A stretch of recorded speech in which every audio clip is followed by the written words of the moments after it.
Welcome back all. Those of you who've been watching the show for probably 2 years plus would remember there was an episode where I requested anyone who'd been riding around the 1960s to 1980s, please get in touch and share your stories and your photos, because I would love to share them on an episode to show what biking was like in what is perceived by many to be the glory years of motorcycling. Such was the response to this, a huge amount of stories and photos coming in, that 18 months ago, Monica and I decided that we cannot let these stories, these pictures, get lost to time. We have to turn this into a coffee table book. So the culmination of those 18 months is right here in one of the final drafts. It will be slightly different to this, The Lost Biker Stories. This is now available for pre-order over at our website, thelibertatia.com. We really hope to be able to get these orders out to people in time for Christmas, but unfortunately, I can't guarantee it because sometimes there are things slightly out of your control. But as soon as they're ready, we'll be shipping them out. It's got everything from stories of California desert racing to German autobahns at 190 kilometers an hour before helmets, to Australian rides out into the outback, Hong Kong stories that you wouldn't believe are true, they're so crazy, 1970s road trips down to the Côte d'Azur on a selection of Nortons. I mean, look at that for a pic. Honestly, I wonder how 50 years ago or so people managed to capture such incredible pics. The Mojave Desert, USA, and oh, I'll show this one. Look at that. The German Autobahn, 190 kilometers an hour. No helmet needed, just some sunglasses. So that's available. We're so proud of that. Available for pre-order now over at our website. Huge amount of that book and the content is thanks to all of you, the people that watch the podcast, that have been sharing your stories over the past few months. So thank you all so much for that. Let's begin. Podcast and the content of current stories with something very pertinent. KTM have gone bust. This is huge. It's almost unthinkable. MCN say this: KTM enter self-administration as 2024 financial year expected to end in 3-digit million loss. In fact, I read somewhere else it could be into the billions. Whether or not that's true, but I've read that on another site. The CEO of KTM, Stefan Pierer, has announced the Austrian brand will undertake a 90-day self-administration process in a bid to restructure the company and move towards the end of their current financial difficulties. KTM's reputation took a hit in the summer months of this year when accusations of excessive camshaft wear began to emerge surrounding their LC8C twin-cylinder platform. Yeah, I mean, I reported on this. I shared some of your stories over the past year about this. I've heard many first-hand accounts of KTM owners with this engine saying that just after a few years, sometimes under 15,000 miles, their engine was done. They were looking for replacement donor engines. But the problem with this is they were looking for donor engines, not knowing if the donor engine would have the exact same problem. This has really affected people badly, and KTM's reaction to this initially, very, very poor. This is sharing a bit of your common thought on this. From Spency: I went with a friend this year and was amazed to see, or I went with a friend to Motorcycle Live show in Birmingham just a couple of weeks ago, and I was amazed to see that not only were the stands for KTM and CF Moto immediately adjacent to each other, but guys in KTM polo shirts were showing people around the CF Moto bikes. Less than a week later, KTM have announced that they've gone into a temporary period of self-administration. Talk about shooting yourself in the foot. The Browns then says KTM refused to acknowledge the camshaft issues in some engines and then had CF Moto build some of their bikes, which wouldn't have been a problem, except they let CF Moto brand some as their own bikes, and that meant that the same bike for far less cash and free kit instead of a subscription model Also a longer warranty initially with CF Moto. Big mistake not to get exclusivity on the design. I wholeheartedly agree with both of these points. KTM started to lose their identity. Everyone knew that many of the CF Moto bikes were really so largely based on KTMs, even if they were the outgoing model, for such a reduced price, that a lot of people started to think, look, let's just buy a CF Moto. And in fact, I honestly believe that this has probably been one of the biggest sales factors for CF Moto and why they're starting to really grab a foothold in the market because of this association with KTM. Problem for KTM is that they lost any kind of reputation for reliability with these horrific camshaft issues, meaning that there isn't seemingly a reason why you would go KTM over CF Moto if you're not even getting quality with KTM. Look, it could disappear. You could think, no, come on, someone's going to come along and buy KTM. But it could disappear. The same happened to Saab about 15 years ago. No one believed a mighty car company like Saab could ever go bust. But bust they went. On now, New Zealanders, they've had enough. This is from Roy.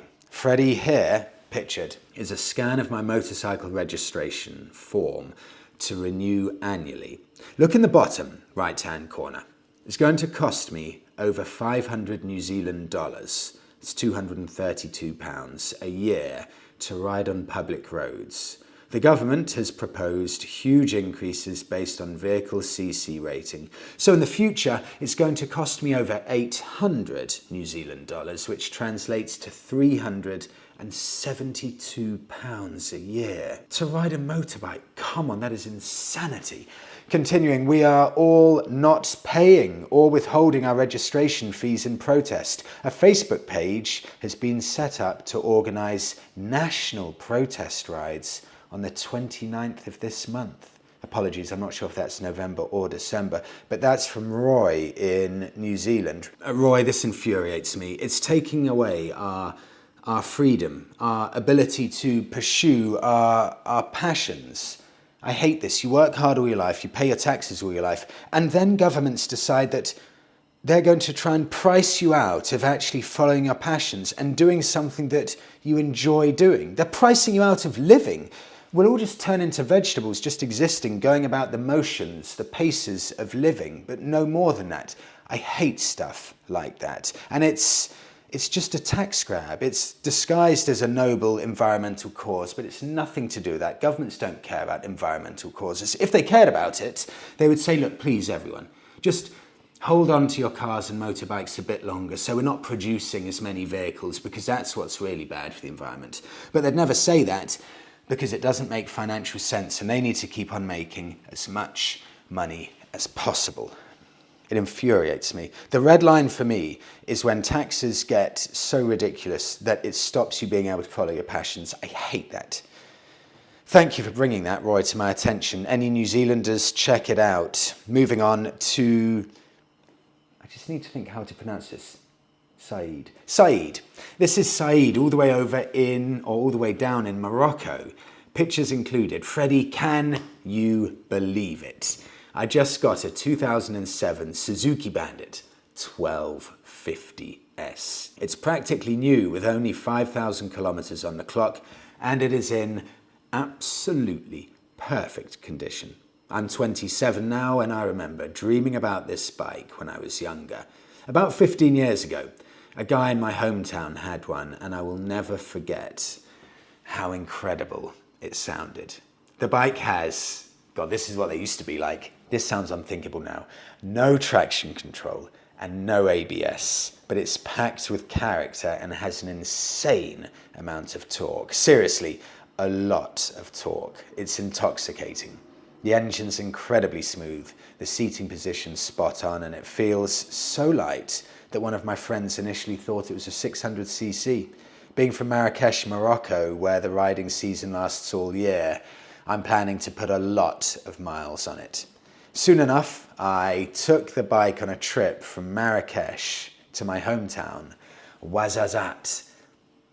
I've been there. This is a stunning place. And I was blown away. I couldn't believe how well a bike from 2007 handled the corners. Better than some 2018 bikes. Saeed, you know, the amazing thing about having Morocco as your home. What you consider normal, what you consider and what is your home is for many people like myself, the ultimate in motorcycle dream destinations, things that you never forget. I'll never forget that Morocco ride, but you will be doing this potentially at your own beck and call whenever you fancy doing it. The trip out on the way to the Sahara Desert, then back to Marrakesh on a 1250cc Suzuki. These are always popular bikes. People have always loved the Bandits. This model, the 1250, it replaced the old original 1200 air-cooled bike. So this just adds an extra level of refinement. You can get one of these 97 horsepower bikes from 2006, so fairly close to Saeed's bike, with higher mileage admittedly. And actually some of them hold their value quite well, but this is a very good deal. £2,500 for a 2006 model, described as in absolutely immaculate, gleaming condition. And in fact, this is 5,000 kilometers on the clock. God, there's a buy. 5,000 on the clock. They look really good. And imagine having all of that torque on an old naked bike with no rider aids at all. How they used to make them. I really like bikes like that. Saeed, thank you so much for sharing those pics in your story. Happy biking. On now to Josh in Australia. Freddie, my testimony for Aprilias. I had a 2012 Aprilia Dorsoduro 750. Oh, Josh, and pictures attached as well. I purchased it in 2016 for 9,500 Aussie dollars with 14,000 kilometers on the clock. In the space of about 16 months, I used it daily to commute, putting a further 30,000 kilometers on it in less than a year, or in less than a year and a half. I did the standard oil and filter servicing myself. During my time owning the bike, I can attest that I had no issues with the bike at all. It was first class, in fact, and I'm confident I would still have it today if some degenerate hadn't decided to steal it. It was a beautiful Italian 750cc L-twin with a narrow exhaust and Pirelli Diablo Rosso rubbers, with 47,000 kilometers on the clock by the time it was stolen. Oh, how I miss it. Josh, Australia. Josh, these have come up in my searches or on my online searches maybe once or twice ever in my life. These are not bikes that just naturally pop up in front of me before. Very, very rare bikes. So the Dorsoduro 750, made from 2008 to 2015. 92 horsepower, 750cc L-twin, weighing 186 kilos. They genuinely are the stats of a proper fun, chuckable bike. Perfect amount of power, lightweight with a characterful L-twin engine. That is a lovely set of ingredients there. When launched, this bike was priced lower than the equivalent KTM 990 Supermoto and also the Ducati Hypermotard, largely because it had a smaller engine than those bikes. I've seen on MCN, this is really the point where you need probably a bit of bravery, okay? Because for one, Aprilias are not common bikes, meaning it may be slightly difficult to get parts, and also the dealer network or just garages in general that can work on the bike, they may be limited. So you need to remember that. And on MCN, I was taking a look at owners' reviews of these bikes, and in, unfortunately, typical Italian fashion, it's wildly varied and all over the place. I've seen one review titled Italian Rubbish. I've seen another review titled simply terrible. And then I've seen two other reviews titled Best Bike I've Owned and another titled With Some Tweaks, Now the Best Bike I've Ever Owned. So you may need a fair amount of luck depending on which bike you actually get and whether it will be reliable, but I really like the look of these. What can you get for the money? Facebook Marketplace 2009 model Aprilia Dorsoduro. I think they look really good. Considering this bike is 15 years old now, it's aged superbly well. This one's £2,600. Runs and rides great and in good condition. Probably one of the best bikes I've ever owned. Comfy, fast and fun. I mean, there you go. That, for £2,600, I think that represents a genuinely superb buy. And it's really got that look of proper Italian Exotica. I think that is the real deal. Thank you, Josh, for sharing that. On now to Atharv. Apologies, Atharv, if I've pronounced that wrong. Freddie, I wanted to share the story of my family's treasured 1964 BSA B40 pictured. My grandfather first laid eyes on it during a visit to Goa. Struck by its charm, he bought it from a local Goan gentleman who then rode it all the way to our home in Balagai. Atharv, you're testing me here with these pronunciations. I'm so sorry. Balagai, near the border of Goa and Karnataka. Since then, this motorcycle has become a cherished part of our family. Besides the BSA B40, we also owned two Royal Enfield Bullet 350s. One of them from 1976, wow, and another from the 1990s, although we did eventually sell the Bullets since they were no longer being used, but their memories remain close to our hearts. We sold one of the Bullets to our driver, and he keeps it running to this day, and I'm planning to buy the bike back from him, but I'm a college student, and Mum won't allow another bike in the house. Additionally, my dad bought it for me, now own a KTM 390 Adventure for exploring the off-road trails. Oh, Tharv, that is biking in the blood in that household, in your household, I'm sure. That BSA B40, I would love to know the entire story behind that bike. What year did it come over to India? 60 years old now. Imagine the journey that bike must have been on over those decades. Fascinating. To Chris now. Freddie, here's a photo. Oh, this is equally incredible. Here's a photo of my friend Peter Ray from Hervey Bay in Queensland. He called round to show me his new Royal Enfield Guerrilla delivered today. Just take a look at this pic here. So, Peter Ray on his brand new Guerrilla. Get ready for the next sentence. Peter treated himself to a new bike for his birthday in January. He will be, in January, 91 years old. He rides out for our coffee meet each Friday morning. Lust for life. That's what keeps people going. That is one of the most inspiring things. Still riding a motorbike at 91. That is phenomenal. To Declan and Bike of the Week. This is really in response to last week where I said to all of you, any kind of mid-size adventure bikes, what would you recommend as your favorites? I got a few really good insights, really good ideas, but this one is just impossible to ignore. This has to be the bike of the week because really of the story and the photos and everything this bike has been through.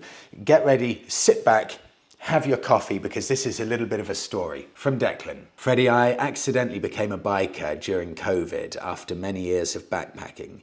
I needed a newer, cheaper way to travel to remote places without relying on buses, trains and language barriers. The bug quickly took hold of me, and after 3,000 miles of my brilliant Sinis T125, I upgraded to the BMW F850 GS, which cost £11,750 in 2020. This bike took me up the length of Norway to the Nordkapp 5 months after passing my test before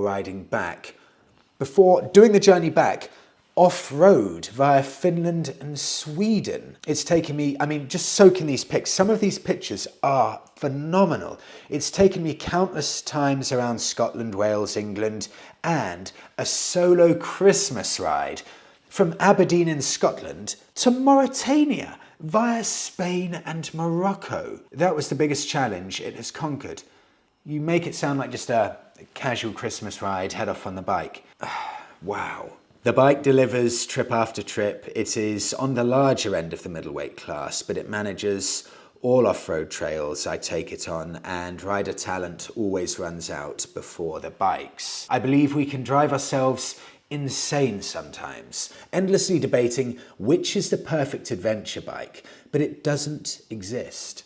The realities of me living several hundred miles away from any real adventure trails means I need a heavier bias towards road riding.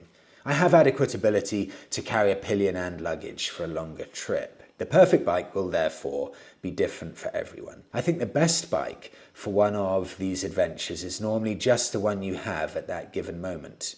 My biggest lesson learned is to drop the hard boxes. Oh, that's interesting.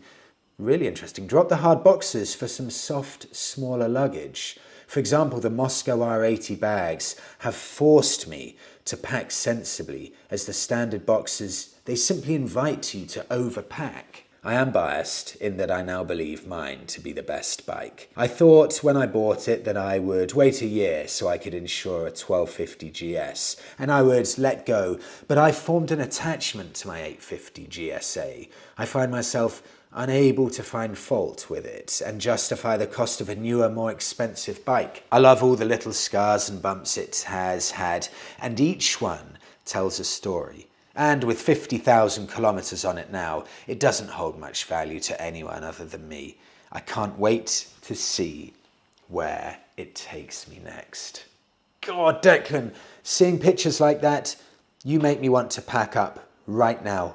Literally pack up now and just leave. The one in Morocco or Mauritania with it parked up there and the camels. Oh, I could look at these all day. These are worthy of being put up, blown up on your wall. They're amazing. Let's take a look at the bike. BMW F850 GS Adventure, released in 2019. This now has a newer model, the F900, that came out in 2024 with 10 horsepower more. But this older, discontinued F850 has 94 horsepower.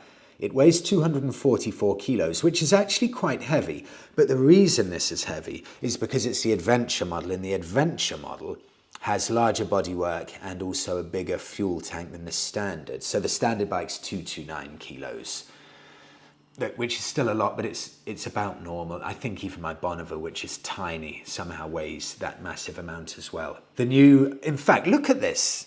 I really like this. The new F900 GS. It's £12,350. I think, in my extremely humble opinion and lack of knowledge of the adventure bike segment, God, dare I say that this is one of the finest looking adventure bikes. I really like this. I think it's got a slightly 15 to 20-year-old vibe about the dimensions and the size of it. It's got a purity that a lot of the newer bikes are losing from a visual perspective. Listen to the top couple of sentences. The BMW F900 GS Adventure is a travel enduro. I just love that term, a travel enduro for true globetrotters. Right, fine, sign me up, you sold me. Who are just as much at home on long distance stretches as they are off-road. Okay, it's everything biking should be. Adventure in the open road, I'm sold. But what can we get for the old model, the F850? Facebook Marketplace is always my friend, so you can get these for slightly under £7,000, I think, but I've picked one that I think is perfect from a looks point of view. Such a good looking bike. Do you agree with me, all of you? Am I just being biased because I've got a weird fascination with BMWs now? But that looks spectacular. The bike is in excellent condition with 3,500 miles on the clock. It's a 5-year-old bike, just past the MOT, which is the annual check. Adjustable screen, fog lamps, yada, yada, yada, all in excellent condition. You will not be disappointed. I'm sure there can be no worthier bike of the week than that. Thank you so much, everyone, for watching this week's episode. Have a brilliant week all. See you in the next one.